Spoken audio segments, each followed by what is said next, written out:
What is it that you do? I try and define the service with you guys. I think how amazing you guys are. I feel like, what do the buyers, what do the sellers, what do they need to know? What is the advice that we give? What are the questions that they have? How do I understand the customer's journey from interest to, an accepted offer? And what's everything in between? And then how do I make sure I get you guys to recognize how epically good your advice is at each one of these points? And so if we wanted to do more epic content marketing and attract your perfect customer constantly, which I also refer to the phrase as content that creates clients.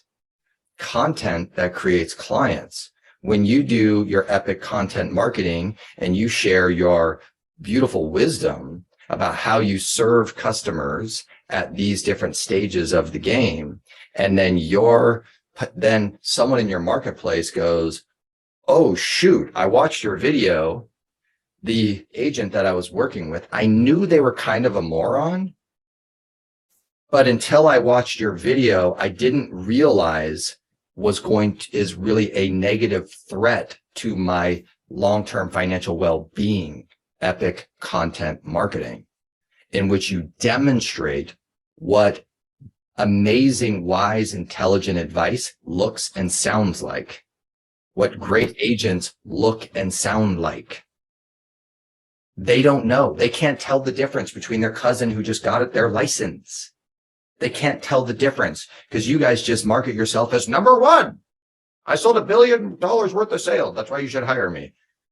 Well, okay. Well, you're rich and my cousin's poor. And since you can't articulate the difference between why someone who sold $1 billion worth of sales, you can't articulate why you are more useful than my cousin. You're already so rich. They need some help.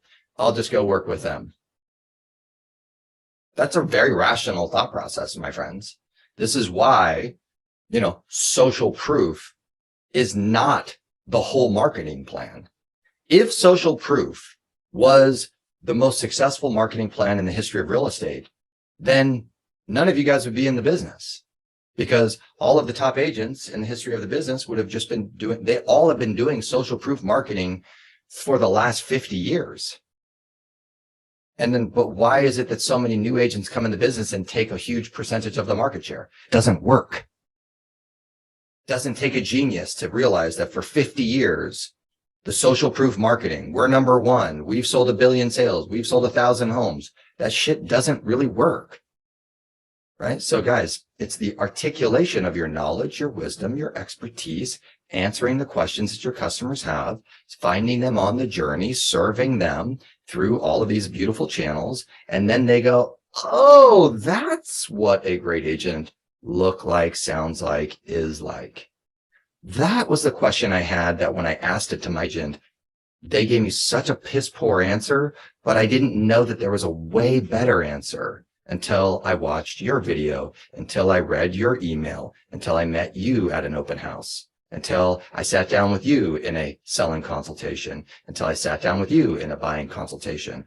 Oh, that's what a great agent is all about. That makes sense to me. If I can help you guys build the most epic sales funnel, and you guys have people begging you to work with you, do you guys have time to help me? Because I've been following you for the last year and you seem amazing. Implemented 5 things that you've recommended. I've met with 6 other agents and they're such dipshits compared to you. I hope that you have time to work with me, please. I'd like more of those for all of you guys.